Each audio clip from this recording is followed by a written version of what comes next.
ভারী বর্ষণের ফলে তিস্তা নদীর জলস্তর বেড়ে ক্রান্তি ব্লকের বেশ কয়েকটি গ্রাম জলমগ্ন। গত কয়েকদিন ধরে পাহাড় থেকে সমতলে লাগাতার মুষলধারে বৃষ্টির জেরে তিস্তা নদীর জলস্তর বেড়ে ক্রান্তি ব্লকের বেশ কয়েকটি গ্রাম জলমগ্ন হয়ে পড়েছে। বেশ কয়েকটি পরিবার ইতিমধ্যেই বাঁধের উপরে প্লাস্টিকের তাঁবু টাঙিয়ে তারা আশ্রয় নিয়েছে। রাত হলেই ঘুম উড়ে যাচ্ছে তিস্তা লাগোয়া বসবাসকারী কয়েকশো পরিবারের। জলমগ্ন পরিবারের পাশে ইতিমধ্যে দাঁড়িয়েছে ক্রান্তি ব্লক প্রশাসন সহ এলাকার পঞ্চায়েত প্রধান।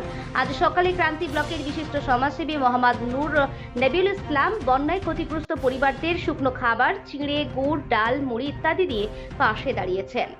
স্থানীয়রা জানাচ্ছেন, এই বন্যার জলের ফলে কৃষি জমি নষ্ট হয়ে গেছে।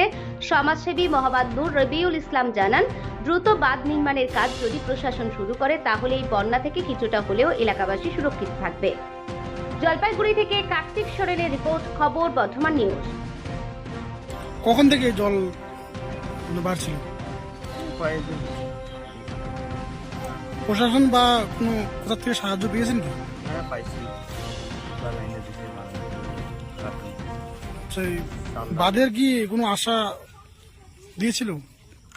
তাদের আশা দিছে বাঁধের উপরে থাকার জন্য বলছে। মানে বাঁধ বাঁধার মানে নির্মাণ করার কোনো? না, সেরকমটা বলে নাই। আমরা চাচ্ছি যে বানটা হোক, আগের মতো পরিস্থিতি হোক, ভালোভাবে যাতে থাকতে পারি, এটাই। আপনার নাম? মমিতা বর্মন। এই জায়গাটা পশ্চিম বেলাগাঁও। এই জন্য আমার বিয়াটার দ্বারা যায় তাড়াতাড়ি আমাদের ভালো জন্য হয়, এটাই আমাদের। বাঁধ এখনো বাঁধা হয়নি? না। কাজ কি করতেছে? মনে হয় করতেছি। আপনার নাম? রমেশ। এই জায়গাটা? চেংমারি।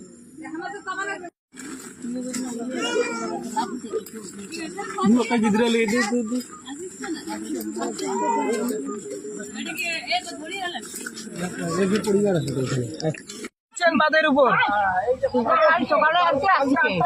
আচ্ছা, নাম? নাম শান্তি বর্মন। এই জায়গাখানের নাম? পুরাতন চাংমারি। তোমারও কি বাড়ি জলে ডুবে গেছে?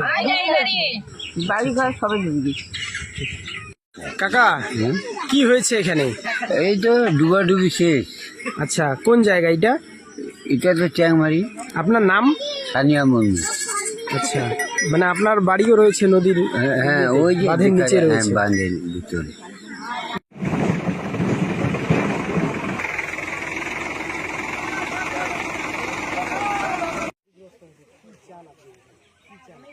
আমরা চাচ্ছি যে বানটা হোক, আগের মতো পরিস্থিতি হোক, ভালোভাবে যাতে থাকতে পারি, এটাই। নাম? মমিতা বর্মন। এই জায়গাটা? পশ্চিম বেলাগাঁও।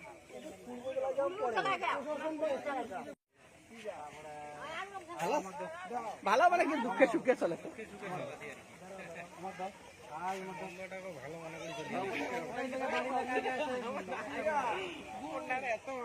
ক্যামেরা করে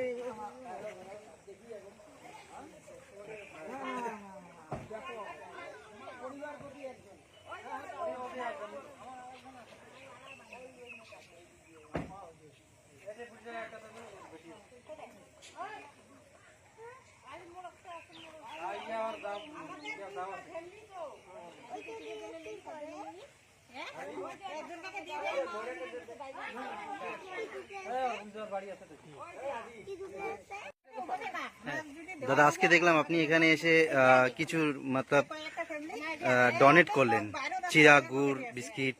দেখুন, এখানে হচ্ছে যে বন্যা পরিস্থিতি, তাতে যে সমস্ত ক্ষতিগ্রস্ত পরিবার, আমরা যা সামান্য কিছু হচ্ছে সহযোগিতা করলাম। এর আগেও আমরা এসেছিলাম, জল, বিস্কিট এবং অন্যান্য সামগ্রী দিয়ে পাশে দাঁড়িয়েছিলাম। আজকে হচ্ছে আসার উদ্দেশ্য একটাই, প্রশাসনকে অনুরোধ জানাবো অবিলম্বে যেন হচ্ছে যে জায়গাটায় বাঁধের ফাটল ধরেছে সেখানে যেন অবিলম্বে প্রশাসন, ইরিগেশন ডিপার্টমেন্ট এবং রাজ্য সরকার অবিলম্বে যেন হচ্ছে সেই জায়গাগুলোকে মেরামত করে, তাহলে এই সমস্ত পরিবার কিন্তু তাহলে হচ্ছে জলমগ্ন হবে না এবং সেই সমস্ত সমস্যা থেকে সমাধান কিন্তু আমরা খুব মানে হচ্ছে দ্রুত আমরা পেতে পারি। একমাত্র আমরা প্রশাসনের দৃষ্টি আকর্ষণ করছি, অবিলম্বে যেন সেই সমস্ত জায়গাগুলোর মেরামত করা হয়। কারণ আপনারা দেখছেন মানুষজন রাত্রে ঘুম উড়ে গেছে, তারা কিন্তু হচ্ছে এই জল কখন বাড়বে, এই তিস্তা নদী কখন ভয়াবহ পরিস্থিতি ধারণ করছে, যখনই হচ্ছে আপনার পাহাড়ে বর্ষণ হচ্ছে, যার ফলে কিন্তু হচ্ছে এই সমতল জায়গাগুলোতে জল ঢুকে যাওয়ার পরে বন্যা পরিস্থিতি এবং মানুষজন কিন্তু বাড়িঘর ছাত্রে রাত্রে 2টা হোক 3টা হোক কোনো কিছু সময়ের দিকে লক্ষ্য না করে তারা কিন্তু ছোট ছোট বাচ্চাদেরকে, বৃদ্ধা মহিলা যারা রয়েছেন তারাও কিন্তু হচ্ছে জীবনকে বাঁচানোর উদ্দেশ্যে এই নদীর বাঁধে কিন্তু আশ্রয় নিচ্ছে। তাই আমি নূর ইসলাম, একজন সাধারণ ক্রান্তি ব্লকের নাগরিক, আমি আপনাদের এই নিউজ চ্যানেলের মাধ্যমে অনুরোধ জানাবো অবিলম্বে যেন হচ্ছে রাজ্য সরকার এই বাঁধ নির্মাণে এগিয়ে আসেন। ধন্যবাদ।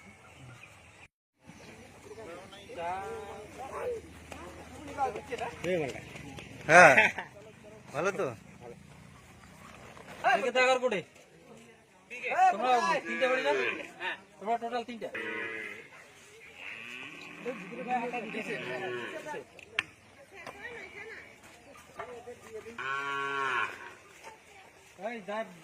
বানা ভাষা তাই নেন।